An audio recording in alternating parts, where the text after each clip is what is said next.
ada di tengah-tengah kita, lebih utama dari segala sesuatu. Tuhanlah perancang masa depanku. Sebab rancanganku bukanlah rancanganmu, dan jalanmu bukanlah jalanku. Demikianlah firman Tuhan. Yesaya 55 ayat 8. Sahabat Iktus yang dikasihi Tuhan, sebuah pertanyaan yang sering terlontar yaitu, mengapa Tuhan tidak bertindak seperti yang kita inginkan? Padahal pertanyaan yang seharusnya muncul adalah, mengapa kita tidak bertindak seperti yang Tuhan inginkan? Ketika Tuhan merancangkan masa depan kita, Dia hanya merancangkan yang baik untuk terjadi di dalam hidup kita. Tidak ada sedikit pun rancangannya yang buruk mengenai kita. Pilihan terbaik kita adalah hidup sesuai dengan rancangan Tuhan. Pasal-pasal ini ditulis selama tahun-tahun akhir hidup Yesaya. Allah menyatakan nubuat-nubuat ini untuk memberikan pengharapan dan penghiburan kepada umatnya selama mereka tertawan di Babel sesudah zaman Yesaya. Umat Tuhan tidak dapat melepaskan diri dari pertanyaan, mengapa harus berada di pembuangan? Mengapa harus mengalami situasi yang sulit? Ini menunjukkan keterbatasan manusia memahami rancangan Tuhan. Adapun Nabi Yesaya menguraikan rancangan Tuhan demikian. 1. Rancangan Tuhan membawa kepada pertobatan. Ayat 6 dan ayat 7. Baiklah orang fasik meninggalkan jalannya, dan orang jahat meninggalkan rancangannya. Baiklah ia kembali kepada Tuhan. Menunjukkan perbedaan mendasar antara rancangan Tuhan dan rancangan manusia. Rancangan manusia bergerak menjauhi Tuhan, sedangkan rancangan Tuhan membawa seseorang berbalik, bertobat, dan kembali pada Tuhan. Rancangan yang Tuhan sediakan bagi Israel adalah rancangan untuk kebaikan mereka. Meskipun itu adalah sebuah rancangan yang di dalamnya ada pergumulan dan penderitaan, yakni mereka harus ditawan ke Babel. Namun inilah rencana mulia Tuhan bagi Israel yang hidup menjauh dari Tuhan. Melalui keberadaan Israel di tempat pembuangan, Tuhan menginginkan agar mereka mencari Tuhan dan berseru hanya kepadanya. 2. Rancangan Tuhan memberi keberhasilan. Ayat 10 dan ayat 11. Tetapi ia akan melaksanakan apa yang kukehendaki, dan akan berhasil dalam apa yang kusuruhkan kepadanya.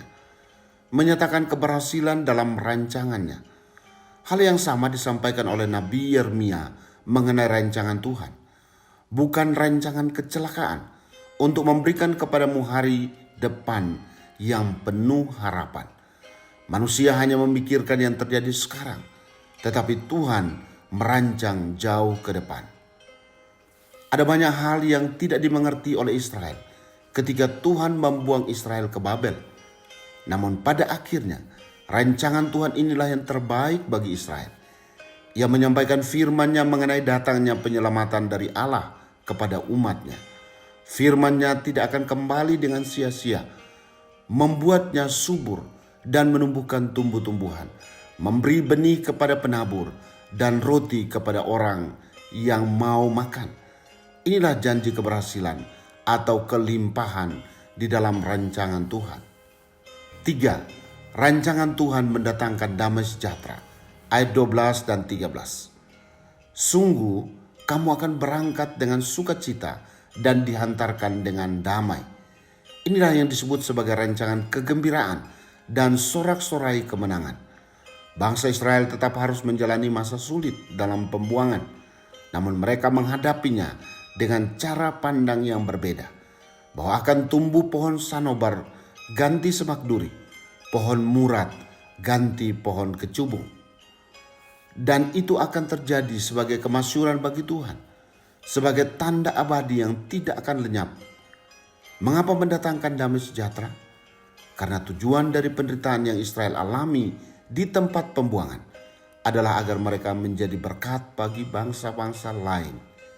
Damai sejahtera sejati yang mengatasi penderitaan akan dialami ketika umat Tuhan menyadari bahwa Tuhan memakai mereka untuk menjadi berkat. Sahabat Iktus, Tuhan merancang hidup kita secara sempurna. Banyak hal yang terjadi tidak sesuai dengan apa yang kita pikirkan dan rencanakan, tetapi nyatanya bahwa semua mendatangkan kebaikan untuk kita.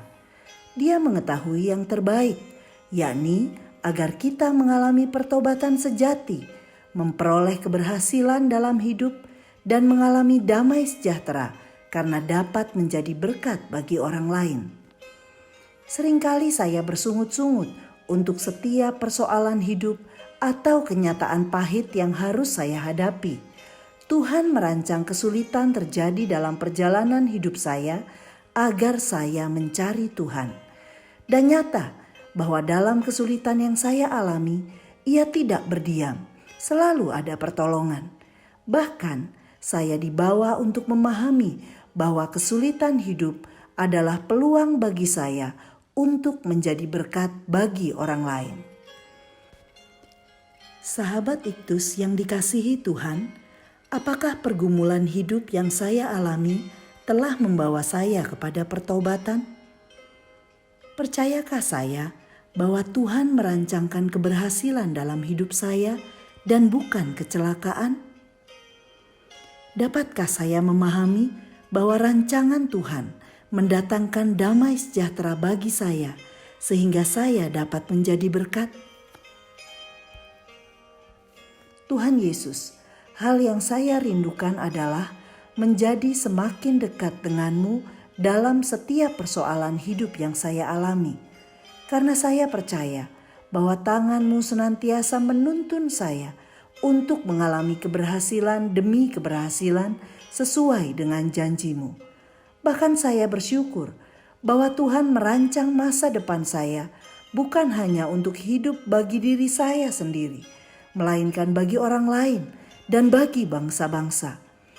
Beri saya mata untuk melihat peluang menjadi berkat di tengah-tengah penderitaan yang saya alami. Amin. Orang yang paling berbahagia adalah orang yang mengerti rancangan Tuhan terhadap dirinya dan mencemplungkan diri ke dalamnya.